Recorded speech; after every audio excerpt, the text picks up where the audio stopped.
Keyya. Ben Eyşan. Burası İstanbul.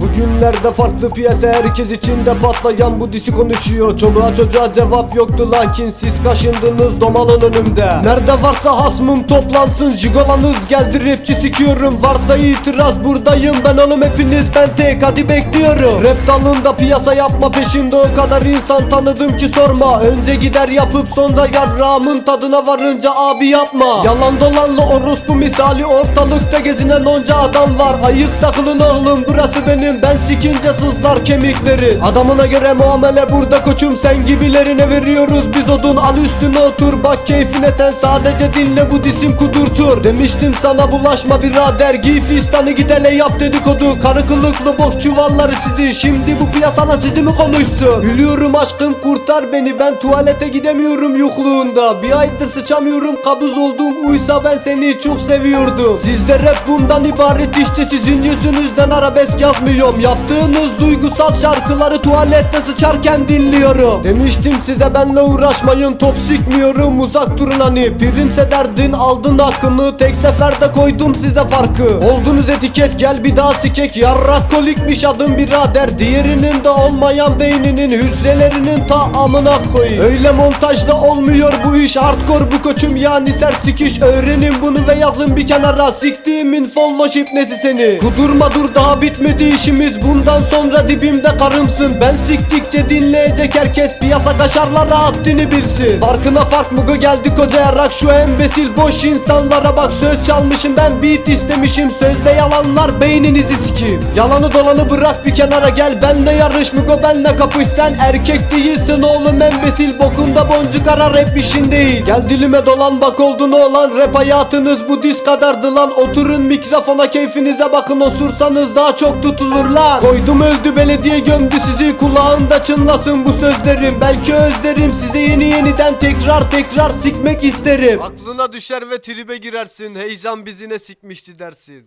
Tabi ya, derdi beat olan insanları beatsiz sikiyorum aga. Rap aleminde bakire değilsiniz, sikildiniz. İçinizde patlayan ritimle yarra yediniz. Elime dilime bulaşan adamın beynini ben köpeklerime yedirir, bu piyasadan silerim. Fanında falan filan yaptığınız rap değil lan. Rap büyük bir arazi ise sizde çirkin birkaç sıçan. Burası benim şehrim, burada olmaz ıska aman. Götünde patlamasın attığım bu distraklar. Kulağına gelmiştir burada adalet benim. Bu rap yolunda yürümek zor, sense taze bir gelin. O mikrofona otur dinle içindeki sesleri. İnan ki tövbe çekiyor şu an çürümüş böbreklerin. Kafanın güzelliğine versek yazdığın o sözleri. Peki ya klip çekerken lan sen ne içtin embesil? Ben hayatımda görmedim la böyle şarkı böyle tip. Ve bizim burada sen gibiye diyorlar travesti. Ben yeniyim rapte doğru lakin icraat duyuldu. Senin gibi oğlanlar anca böyle boş konuşsun. Ne koymuşum öyle homie, ta buradan ses duyuldu. Onca rapçi siktim lakin sizinki doyumsuzdu. Havar gule. Bana ne kadar dis atmak isteyen adam varsa atmayanın ta amına koyayım. Atanlar zaten hakkını aldı aga.